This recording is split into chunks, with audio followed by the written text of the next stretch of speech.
Tupac cared about this shit so deeply, and it came through his music to such an extent that you can't put an LL Cool J. And what I'm saying is, if you're going to be inducting people in, especially by chronological order. It's not chronological order because NWA came after them. Yeah, that's true. And they got inducted because of the movie. Well, hang on. Who got in before? Was Run DMC in before NWA? Because if they was, then it is going by chronological order. I'm pretty sure that Grandmaster Flash and them got in before Run DMC. You see? Then Run DMC got in. Then NWA. Then Public Enemy or some shit like that. It's going in chronological order. So they skipped over some of the chronology. There is a chronology as far as hip hop goes. Beastie Boys was 2012. So there is a chronology as far as hip hop goes as people getting inducted into the Hall of Fame. Okay?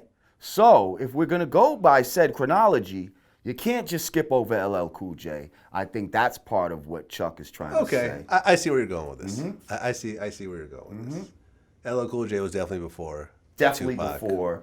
Definitely so super I guess, great. Okay, so what Chuck D is saying is if you induct Tupac, you gotta. LL Cool J can never be inducted.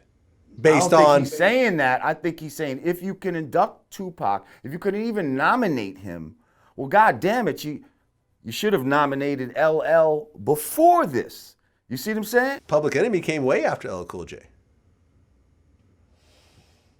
Oh, yeah. Not way. A significant amount of time after LL Cool J. At least 4 or 5 years. They were going on tours together, so they were still contemporaries in a way. You know what I mean? They were both on Def Jam. LL Cool J came out was before. You're right. Before Public Enemy. Yeah, he did. Point blank period. All right, so then he should have been nominated. You did? He should have been nominated. Professor Griff was actually got his whole thing. That's kind of dope. Okay. Yeah. Well, I can see the point for both. Right, and I love both of them. When I was coming up, LL was my dude. You know what I mean? When I got older and Pac was out, I was fucking with Pac since Strictly for My Niggas. You know what I mean? That was my album. That's where a lot of his conscious shit is really on that fucking album. That was Dear Mama's on that? I think so. No. Dear Mama was on Me Against the World. Yeah, but I just remember Strictly for My Niggas.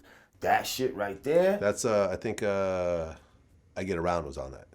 Maybe. I just know that album was the one. Niggas in New York wasn't even really listening to Pac like that, and I was fucking with that album hard. Now, we had this Chicago rapper named Rico Reckless on here. You familiar with him at all? Nope. He had the song, which he basically freestyled over Hit 'Em Up, where he disses every Chicago rapper. Okay, I heard about this, but I didn't hear the song. Was it good? It was pretty good. And conceptually, it was like a How to Rob by 50 Cent. Gotcha. Where he literally, I'm not talking about, he didn't just name people he didn't like. Like everybody. Chicago, Chicago was like Kanye, Common, Chance the Rapper. No, not Twister, but like Chief Keef, Lil Bibby, Lil Herb, like everybody. He named every single person. Mm-hmm. And a couple dudes got upset. Mm-hmm. Most everyone else pretty much just took it for what it was. I think on some hip hop shit is dope. Mm-hmm. You should be able to do this. Absolutely. You know what I'm saying? As long as you're not crossing certain lines within there, though. No, I mean, he talks about kidnapping people and stuff like that, but so did 50 Cent. Right. No, but don't talk about kidnapping my babies or no shit like that. Yeah, he didn't say no shit like that. But yeah, most people laughed it off, as they should. But he came in and he said something kind of interesting. That internet, that social media, is an outlet to get people killed. It's an outlet to get people some money. It's an outlet to get people exposure. Use it for the best avenue. Don't use it for that first avenue that I said to get you killed. That's what a lot of Chicago people do. Well, I think social media, I've said this before, social media has helped to make people more antisocial. Yeah. You see? Yeah. So it's supposed to be a social thing, but people are more antisocial. You could just stay in your own bubble, stay on your little fucking Twitter and, read through timelines. And how many times have you read a text that somebody sent you and you misunderstood the meaning of it because you're reading it and they didn't say it to you? And All so the now time. you catch a fucking attitude and then you were saying it like this. You didn't even, you know what I mean? But you Yeah. construed it a certain way. Yeah, so now somebody gets killed because of, this social media shit. Or something I could have said to you in private that, maybe was a little reckless, but I said it in front of you, so no face was lost. Yeah. And now once you put it up on fucking Twitter or Instagram, everybody gets to see what the fuck you said. And then people chime in. Right, and now the other person's ego is getting more, agitated and all this type of shit, and they feel like they're forced into a corner to have to do some shit. Right. You know what I mean? Even though they don't have to, but this is how people feel. So, yeah, I could definitely see that.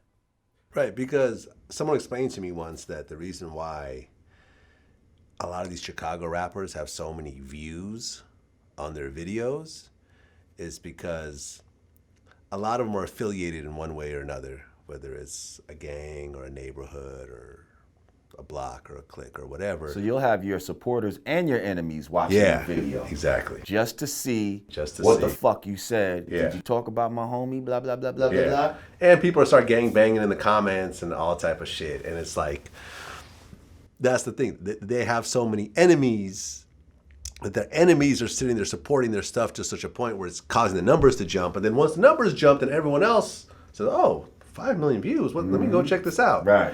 And you see this. You kind of see this new wave of rappers who traditionally aren't like the most skilled rappers. Like I would kind of put 21 Savage in this category. Someone who's stylistically kind of cool, but it's not like, oh my God, this wordplay is insane, Right. and the delivery is crazy. And I like 21 Savage, but like they kind of, but they're like kind of gang affiliated, and they bring that type of thing into the music, and the views on it just end up going crazy, and they become stars, and and then Drake wants to fuck with them, and it ends up getting up to a whole different level over and over again because of this kind of street gang element that spills into the public through social media. And YouTube is a form of social media. You see how many comments you get every time. Because people want to flirt with that gangster shit. They want to feel like, they have a view into it, or they have some sort of connection to it, even if it's just being a fan of a real gang nigga. You know what I mean? If they could listen to his fucking music and he gives up little fucking, gang secrets, whatever they may be, like, this motherfucker might just say some gang slang that, oh, okay, yeah, that's some gang shit.